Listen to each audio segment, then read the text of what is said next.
My name is Rebecca Lorraine Hale. I'm 32 years old, and I want to tell you about the moment I realized I didn't just grow up as the less favored daughter, I grew up as the unwanted one. I had just turned 30 when my mom stood across from me in the kitchen during my sister's engagement brunch, holding the teacup like a judge with a gavel, and said the sentence that has haunted me like a brand carved into skin. Your sister deserves it more than you. I remember how the words didn't just land, they sank, like stepping into wet cement, like being swallowed whole. It was about the inheritance. It was about emotional worth. It was about identity. And then, as though on cue, my grandmother leaned toward me, her frail hand gripping my wrist with more force than I thought she still possessed, and whispered, "Rebecca, darling, what your mother doesn't know is that you're the one who was chosen." Before I continue, if you're listening to this right now, I want you to stay with me to the end. This isn't just a story about jealousy or favoritism. It's about revelation, justice, and the unexpected ways the truth claws its way to daylight. If you've ever been overlooked in your own family or told that someone else deserved love, opportunity, or recognition instead of you, this story is for you. The brunch had been staged like a royal ceremony for my sister, Clarissa. White roses along the dining table, champagne glasses that didn't match the usual household set, Dad in a blazer, which he only wore for funerals and the occasional work function, and Clarissa, shining in the center of it all, the golden child, the daughter of privilege, the one who never had to earn love, never had to compete for attention. Clarissa was 28 then, engaged to her fiancé Mitchell, an investment analyst with a perfect jawline and a bank account my parents adored. He looked at Clarissa the way a man looks at a prize, not a partner. But even that, my parents viewed as romantic. I sat at the table, quietly stirring my tea, unsure whether I was supposed to be a guest or a prop. I had driven 3 hours from Chicago to my parents' home in Madison for this event, taking unpaid time off from my job at a nonprofit literacy organization, because family mattered, or so I told myself. And then Mom had said it, right there, in front of Dad and Clarissa. Your sister deserves it more than you. Deserves what, you might ask? That's the part I wasn't even clear on at the time. I thought it was about attention, affection, maybe even Mitchell's family heirloom ring. I had no idea it involved something so much bigger. But once Grandma whispered to me, I suddenly felt awake inside a dream. Let me rewind for a moment. Growing up, life in the Hale household revolved around Clarissa, even before she could talk. When I was 10 and she was 6, I remember Mom swooping toward Clarissa after she scraped her knee in the driveway. Meanwhile, I sat on the same pavement with a sprained wrist after falling off my bike. But my injury wasn't noticed until an hour later when Dad needed help carrying groceries and saw me wincing. That's just how it always was. Clarissa was the glowing center of the family solar system. I was Pluto. I wasn't mistreated, I was dismissed, which is worse. If someone screams at you, something is acknowledged. But if they simply don't see you, your existence starts to feel blurry. Despite that, I always wanted connection. I wanted Mom to see me the way she saw Clarissa. I wanted the softness in her eyes, the gentleness in her voice, the effortless affection. But I was the strong one, the quiet one, the one who didn't need as much, as she said. And so I learned to survive on scraps. Flash forward to adulthood. Clarissa became a marketing officer at a beauty brand and filled her Instagram with staged beach photos, latte pictures, and motivational captions. She curated her life like a display window. I built mine slowly, like a foundation, reading to underprivileged children, building literacy programs, working long hours for modest pay, and forging connections in the real world, not the digital one. But none of that mattered to my parents. All that mattered was that Clarissa looked successful. And in that kitchen, Clarissa smirked. She enjoyed it. She liked being worth more. Here's where things shift. Grandma, my father's mother, had always been gentle toward me, not dramatic or expressive, just quietly kind. She noticed when I changed my hair. She noticed when I looked tired. She asked about my life, not just my work. She was the only one who attended my college graduation when my parents were too busy helping Clarissa move into a new apartment in Miami that Mom partially paid for. Grandma had been at my side in the sun on that day, holding a small bouquet she'd made from her own garden. Back to the kitchen at the brunch, Grandma's whisper, it changed everything. What your mother doesn't know is that you're the one who was chosen. Do you know what confusion mixed with hope feels like? It's like standing in a lit doorway after years in the dark, unsure whether to step forward or brace for disappointment. I couldn't react in the moment. Clarissa was laughing at some joke Mitchell made. Dad was retelling a story about his golf buddies. Mom was swirling her wine like a queen holding court. And meanwhile, Grandma's fingers still lightly pressed my wrist, like a secret signal. Later that evening, while the others watched videos of Clarissa trying on wedding dresses, Grandma asked me to come upstairs to her old bedroom, a room frozen in time, decorated with doilies and framed photos and the faint scent of lavender powder. She moved slowly, but her eyes were sharp, intentional. She closed the door, and in a voice more steady than I expected, she said, "Rebecca, there's something I must show you. Something that has been waiting for you." She opened her wardrobe, the big oak one that had belonged to her late husband, and from a top shelf she pulled a worn envelope tied with string. It was addressed to her in handwriting I didn't recognize. She held it as though it were a relic or an artifact. Then she placed it in my hands. And here's where the first real twist of the story began.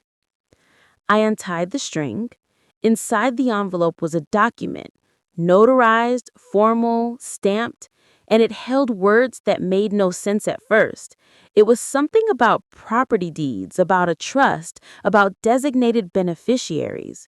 My mind stumbled over it until I found my own name typed clearly, unambiguously. Rebecca Lorraine Hale, sole beneficiary. I stared at it, breath forgetting how to function. Grandma explained years ago when her husband, my grandfather Samuel, passed away, he left behind not just sentimental belongings, but assets, real assets, land, investments, bonds. And they had been placed in a private trust to be revealed when one descendant reached the age of 30. And that descendant, chosen by him, was me. Not Clarissa, not their golden child, me. My knees went weak. I sat down on the edge of her bed, clutching the paper, reading it again and again.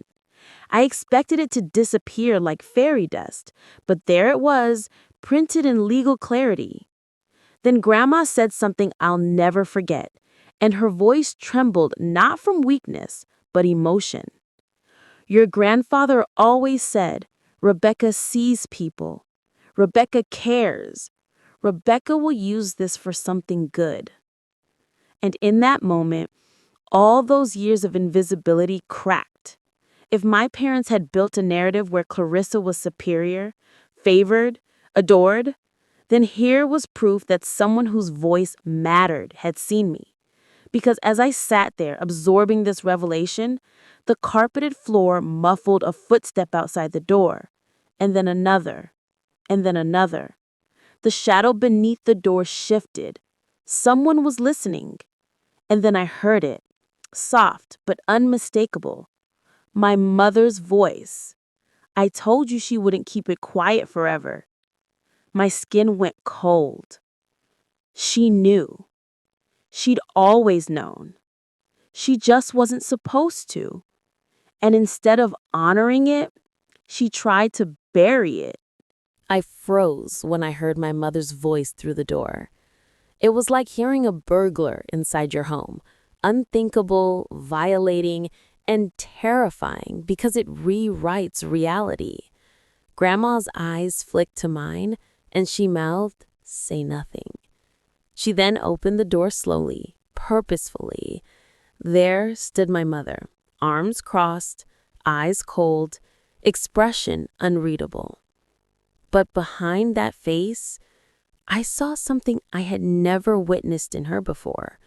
Not annoyance, not irritation, something darker.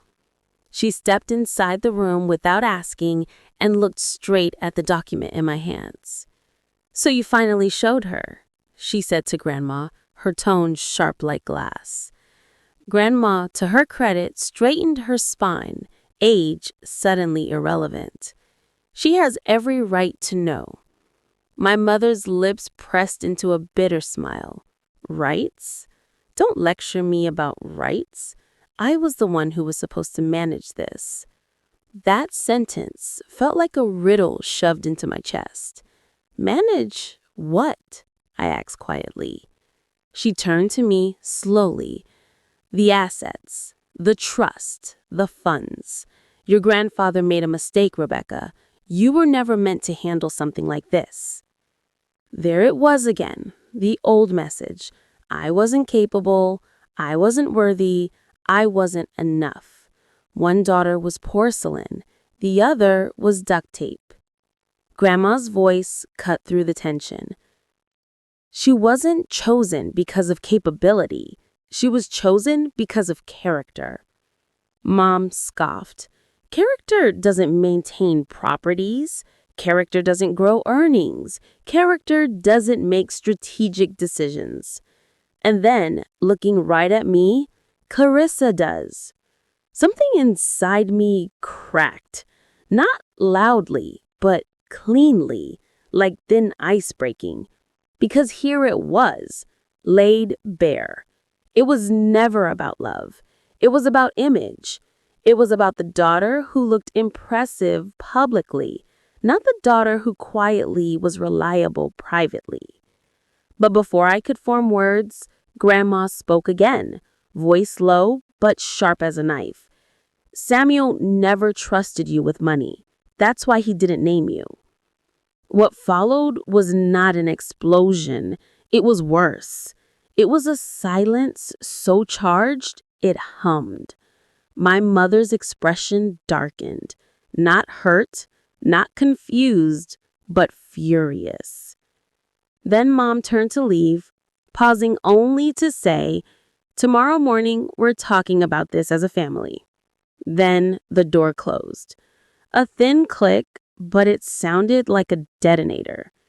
I turned to Grandma, heart pounding. "She knew?"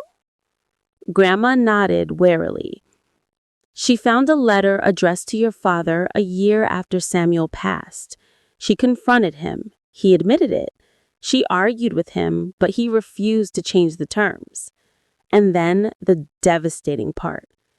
Instead of accepting it, she decided to pretend it didn't exist. She explained how Mom had convinced Dad that discussing it would create division, and so they waited, hoping maybe the trust terms would expire, or I'd move away or forget. But none of that happened. Instead, the truth had surfaced at exactly the milestone age specified, 30. That night, I lay awake in the guest room, adrenaline leaking slowly into dread. What would tomorrow's family discussion look like? Would there be legal threats? Emotional pleading? Would Clarissa even pretend to be supportive? Or would she be openly gleeful if the inheritance were redirected to her? Because, make no mistake, she wanted it. Clarissa always wanted what was given to her and what wasn't. The next morning was awkward from the moment I came downstairs. Dad sat reading the paper, or pretending to. Clarissa sat at the table eating berries with yogurt, scrolling her phone. She glanced up and gave me a tight, neutral smile that felt like a placeholder for something sharper. Mom was pacing. When Grandma entered, everyone sat. Mom began. "We need to address the inheritance situation." Dad cleared his throat, uncomfortable. "Rebecca, sweetheart, we just think that maybe these responsibilities would be overwhelming for you. Clarissa already has financial experience." "Experience?" I interrupted, unable to restrain myself. "She shops online and posts paid brand deals. That's not financial management." Clarissa's eyebrows shot up and Mom bristled. "Her career requires networking, market sense, and brand partnerships. She knows how to handle resources." I leaned forward slowly. Is this really about capability, or is it about favoritism again? Dad flinched like I hit him with a spotlight. Clarissa, to my slight surprise, didn't speak yet. She just watched, waiting to see how advantage would shift. Mom inhaled sharply. "Your sister has always been more socially strategic. And frankly, Rebecca, you've always been more emotional." There it was. I didn't cry enough as a child to seem vulnerable. I didn't complain loud enough to be noticed. So my steadiness was mistaken for fragility. Grandma cut in. "She is emotional because she cares, something this world needs more of." Mom waved a hand dismissively. "This isn't poetry. This is business."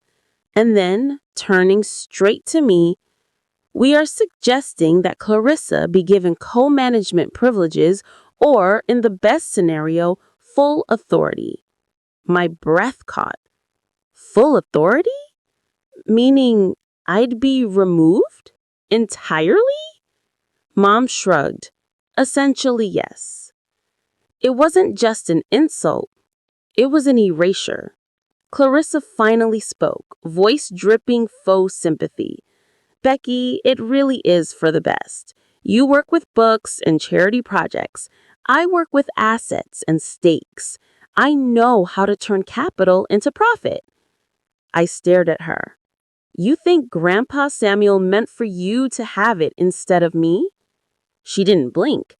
"I think he made a sentimental decision, not a smart one." That sentence was the match on oil. Grandma slammed her palm on the table, not loudly, but with enough force to eclipse every voice. "Your grandfather didn't choose the daughter who flaunts success. He chose the daughter who understands value." And then there was a moment, a revelation moment. Clarissa's eyes flickered, not with guilt, not with shame, but something else. Awareness. Awareness that the argument wasn't going in her favor. Awareness that she might actually lose this. And with that awareness came strategy. She rose calmly, walked to Dad, and put her hand on his shoulder. "Dad, remember all those trips I took with you? All those conversations we had about finances and family stability?" The implication wasn't subtle. She was leveraging emotional currency. Meanwhile, I had no memories of those kinds of trips. I was the one who could entertain herself, as Mom had always phrased it. Dad sighed. Maybe we can find a middle ground." And that's when the real twist emerged, because Clarissa's expression changed. Not soft, not consolatory, but tight and predatory. She turned to me and said, "Actually, I should tell you something. I'm aware of some information that could affect your standing in this. Her tone carried the confident cruelty of someone who believed she held a trump card. Everyone looked at her. She paused, dramatically, and then said, "Rebecca, do you remember the year you dropped out of grad school?" My stomach tightened. I didn't drop out. I deferred due to an emergency. But she continued, "You told everyone it was because of financial issues. But I know the real reason." Silence, long enough to suffocate. Clarissa leaned forward, voice low. "Tell them about the man." My heart surged painfully. Not him. Not that. Not the most painful private part of my past. Because there was a man, and there was a heartbreak, and there was a wound that almost broke me.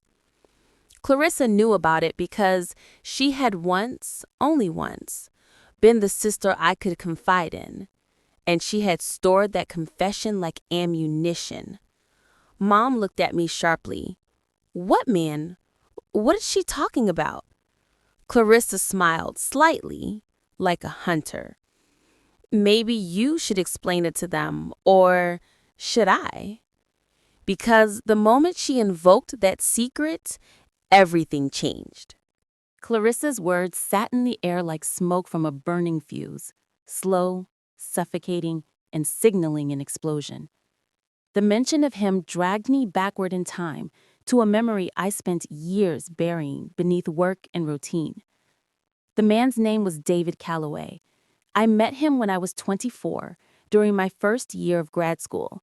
He was a visiting lecturer, charming, quick-witted, seemingly fascinated by my research and ideas. I fell hard, naively, believing his attention was validation, believing his interest was admiration. What I didn't know at first was that he had a wife and a newborn daughter. And what I discovered later was that I had been a carefully managed distraction in the middle of his crumbling marriage, until reconciliation arrived and I became an embarrassment, an inconvenience, and a liability. I didn't defer grad school because of heartbreak. I deferred because his wife filed a complaint against him, and I was subpoenaed as a witness. The school urged silence. The administration wanted no scandal. And I, humiliated, devastated, blindsided, stepped away. For years, that experience was a scar I hid. Clarissa had been the only person I ever confessed the truth to. And now, she was weaponizing it. I looked at her across the breakfast table, her perfect eyelashes, her calculated breathing, her cool confidence, and I realized she wasn't just the favorite child, she was the performer. She knew how to win a moment by owning the room, shaping the narrative, and controlling the spotlight. Mom's eyes were locked onto me now, searching, probing, almost desperate to believe something damaging. "Is this true?" she demanded. I couldn't look at her, not because of shame, but because of exhaustion. "Yes," I said simply, "but it has nothing to do with Grandpa's trust." Mom scoffed, triumphant. "Nothing to do with it? You walked away from responsibility once.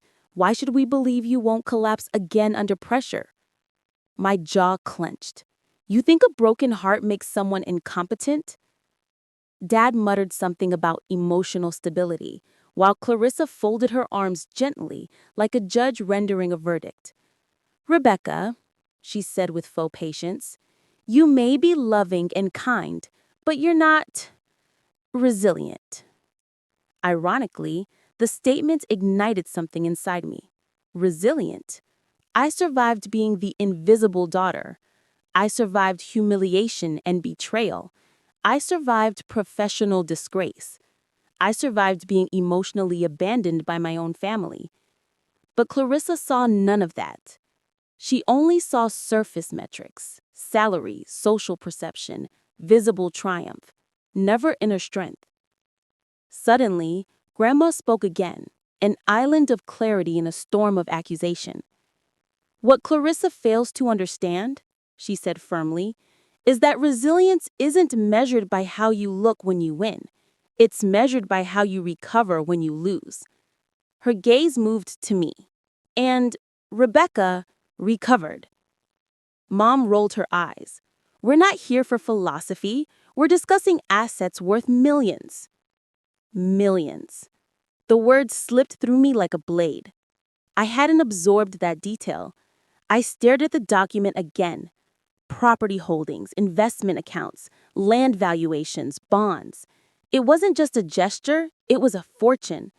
A trust that had matured over decades.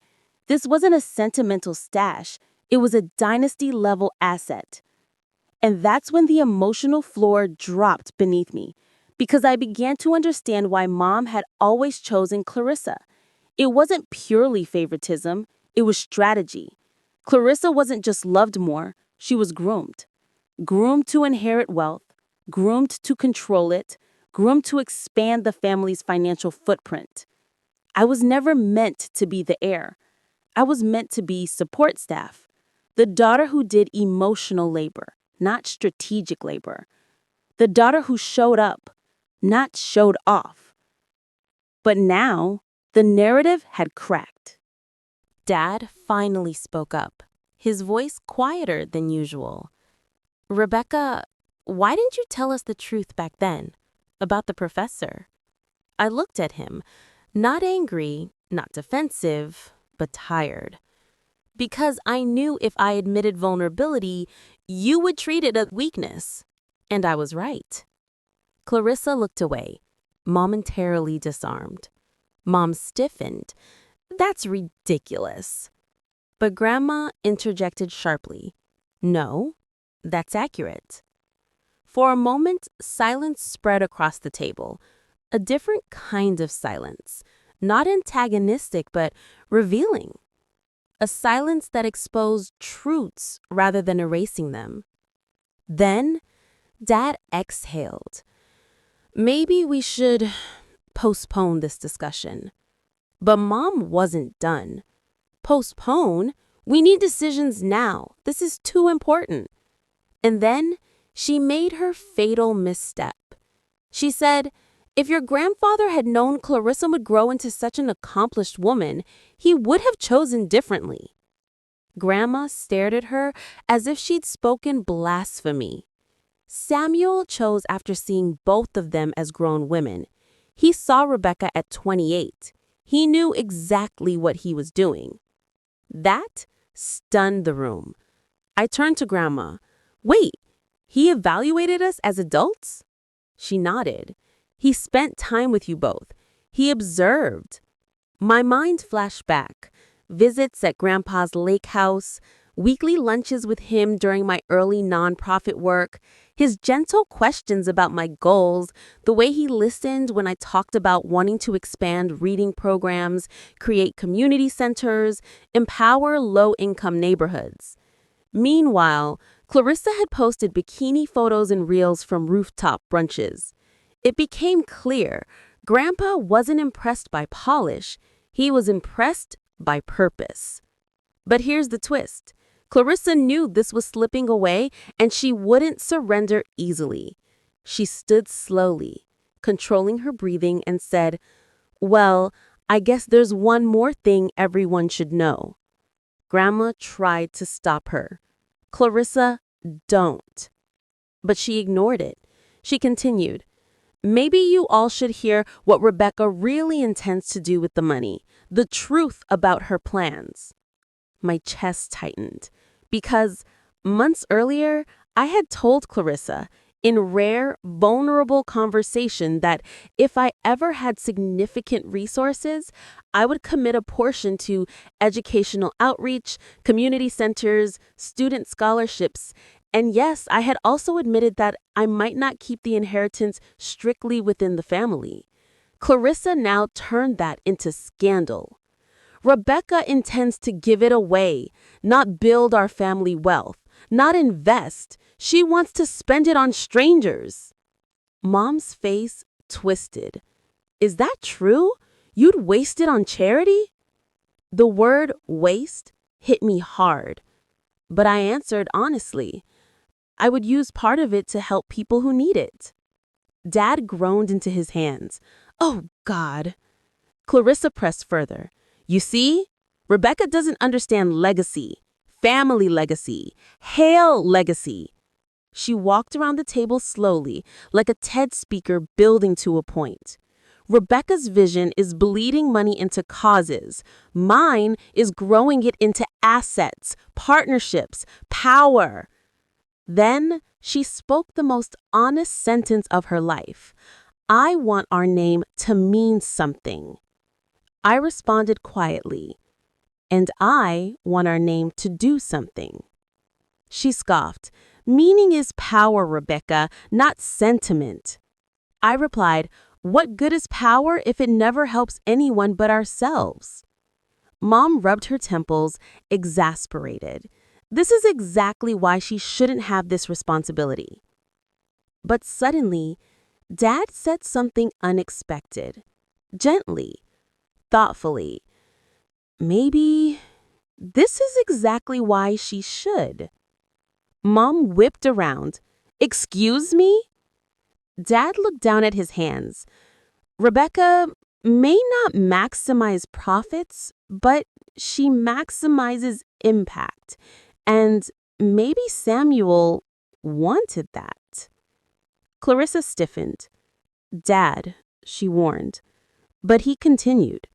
Clarissa, you're ambitious, driven, impressive. But Rebecca, you're compassionate. And maybe that matters. Mom glared at him like he'd betrayed her strategically. Clarissa's face hardened. Grandma exhaled with relief.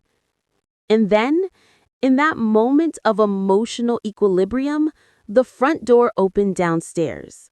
Mitchell walked in, Clarissa's fiancé, with an energy that immediately shifted the atmosphere. He sensed tension instantly. Whoa, what's going on? Clarissa walked to him quickly, whispering in his ear. His expression changed from concern to annoyance, then to steely calculation. He looked directly at me. Well, this complicates things. I raised my eyebrow. How so? He shrugged. Clarissa and I were assuming certain assets would be available for investment post-marriage. We had plans. My stomach clenched. Plans? They had already incorporated my inheritance into their future? Clarissa slipped her arm through his smugly. Power couples build dynasties. Then Mitchell added casually, too casually, and frankly, I'm not comfortable having our future affected by your emotional unpredictability. That was the moment. The moment I realized they weren't just trying to take the inheritance, they were prepared to discredit my mental stability to do it. Mitchell's words were not loud, but they were deliberate, crafted to wound and destabilize me. Your emotional unpredictability, he said, as though pronouncing a diagnosis. He and Clarissa stood side by side, a united front of polished ambition, while I felt suddenly like the lone defendant in a rigged trial. But something shifted inside me, a psychological breaking point, not the kind that shatters, the kind that crystallizes. I stood up slowly, calmly, letting my chair legs scrape just slightly against the tile floor. Not harshly, but with presence. You don't get to define my stability, I told him. You don't know me. Mitchell gave a small laugh. I know enough. I know that leaders don't take sabbaticals over relationship drama. Investors don't fold because of emotional stress. I stepped closer to him, voice quiet but sharp. And I know that a real man doesn't need to diminish a woman's experience to feel powerful in a room. Clarissa bristled. Mitchell flushed. But I wasn't done. I turned to the entire table. Let's talk about emotional resilience. I looked at Clarissa. You've never gone through hardship alone. You've always had help, money, attention, backup, rescue. When you stumbled, someone patted the fall. But when I stumbled, I had to drag myself back to my feet without applause or sympathy. I breathed slowly, and that is resilience.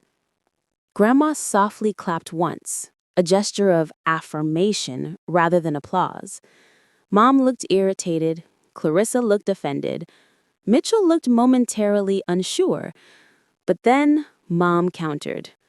Rebecca, resilience is admirable, but management requires competence, not emotional reflection.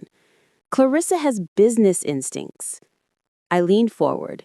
You mean she has presentation. She looks successful. She seems authoritative. But what actual decisions has she made independently? Clarissa's eyes narrowed. Excuse me? I continued. Dad handled your student loans. Mom connected you to your first PR firm. Mitchell got you the partnership deal with that skincare startup. Every step of your career had scaffolding. Clarissa crossed her arms tightly. So what? That's called networking. I nodded. Yes, but networking isn't the same as capability. If every advantage comes from someone else, what part of your success is actually yours? Clarissa's mouth tightened, but before she could defend herself, something unexpected happened. Dad spoke. She has a point, Clarissa. Mom turned to him sharply. Richard! But Dad continued. I've always helped both of you in different ways, but Rebecca, when she fell, she fought back alone. Clarissa, when you fell, you called us. Clarissa's lip trembled with irritation, not sadness. So now I'm being punished for having support? I shook my head gently. No, you're being challenged for assuming support equals superiority. The room tightened again, not with anger, but with revelation. And here came the climax. Not mine, but Grandma's. She pushed her chair back slowly and stood, tall, dignified, commanding. The air changed. She wasn't just a participant now. She was the judge. I have stayed quiet long enough, she said. It's time the truth is spoken fully. Everyone stopped, even Clarissa, even Mitchell. Grandma lifted a thin folder from her bag. Samuel did not base his decision on a fiction alone. He conducted assessments. Clarissa laughed once, dryly. Assessments? Grandma nodded. He had meetings with financial advisors, community planners, personal contacts, even private observers. Mom frowned. What are you talking about? Grandma opened the folder. Your grandfather wanted the heir to be someone who would build a lasting legacy, not just wealth. So he commissioned character evaluations. Clarissa blinked. Evaluations? Grandma looked directly at her. He tracked your spending for 3 years. He reviewed your public statements. He documented your charity contributions, which were non-existent. Clarissa's cheeks reddened with anger. Grandma turned to me. And he noted Rebecca's volunteer hours, leadership and literacy initiatives, loyalty to commitments, and consistent long-term thinking. Clarissa couldn't stand still. That's absurd. That's insane. That's so unfair. Grandma replied simply, It's reality.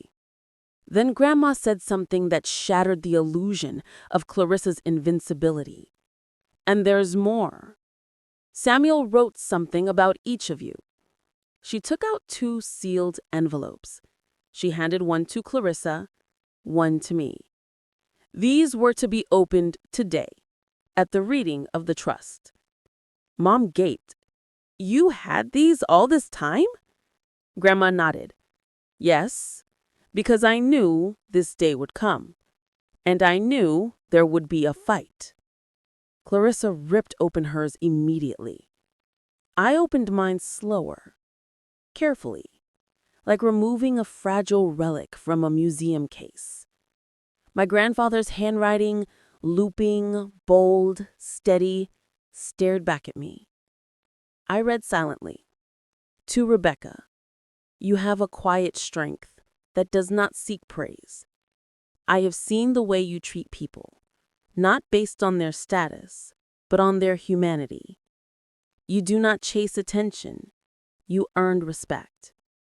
You will use these resources to build something meaningful. I remind me of my own grandmother, who built hope where there was none. I trust you with this legacy because you understand that wealth is not just a privilege, it is a responsibility. I didn't cry, but I felt the kind of emotion that sits behind the eyes like a warm tide, powerful and humbling at the same time.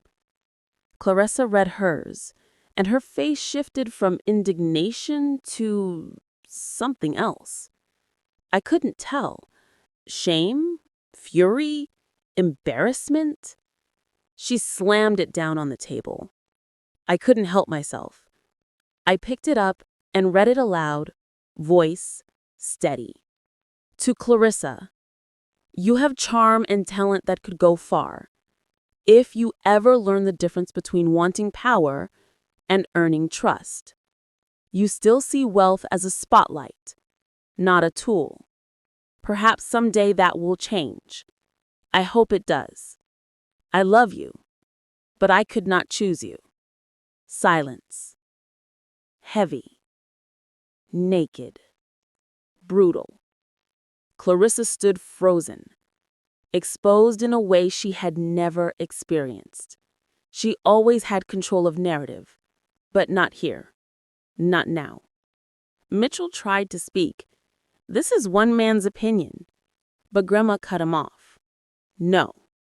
It is Samuel Hale's judgment, the man whose wealth built this family's foundation. Clarissa stared at me, and for a moment, I thought she might break. I thought she might apologize. Instead, she whispered with venom, "You don't deserve it." And that's when I responded, not angrily, not righteously, but honestly. I don't deserve it. I received it because Grandpa chose me. And I won't spend my time proving that I deserved it. I'll spend it proving he didn't make a mistake. Clarissa's shoulders shook, not with sobs, but with rage she had no outlet for. She stormed out, Mitchell following quickly. The front door slammed so hard the house vibrated. Mom started to go after her, but Dad stopped her. Let her be. Mom turned to me, and her expression surprised me. It wasn't anger. It was disorientation, like she was seeing me for the first time.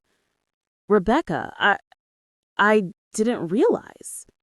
Her voice cracked slightly. "I thought you were fragile." I shook my head gently. No, I was simply quiet. Dad placed a hand on my shoulder. Gentle. "Your grandfather saw you clearly, and I finally do too." Later that afternoon, I stepped outside alone, onto the back porch, into the late, golden light of sunset. The world felt new. Not because the inheritance changed me, but because the truth had finally been spoken. Grandma joined me after a few minutes, leaning on the railing beside me. "You handled yourself well," she said. I let out a long breath. "I didn't want to hurt her." Grandma nodded. "I know." I stared out at the yard. "I worry she'll never forgive me." Grandma sighed. "Maybe not now. Maybe not for a long time. But that's her journey, not yours."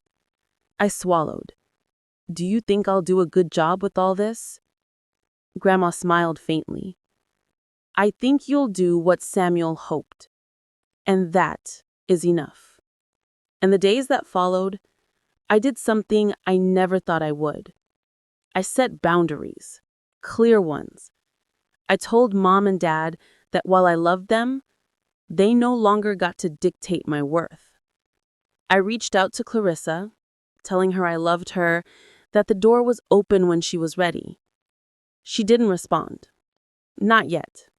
Maybe not for years. That's her pace. But I also began planning the first steps of using the inheritance, investing in sustainable housing programs, educational grants, community capsules for underprivileged neighborhoods. I built a team, real advisors, real planners.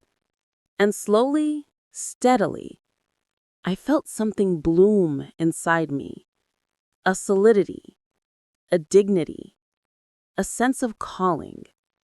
Not inherited, but embraced. And now I turn to the listener, the viewer, the person hearing my voice right now. Because this isn't just a story about inheritance. It's about worth, about identity, about being unseen and eventually recognized. So I ask you, have you ever been underestimated by the people who were supposed to see your value? Have you ever experienced betrayal or favoritism inside your own family? Share your experience in the comments. I'm listening.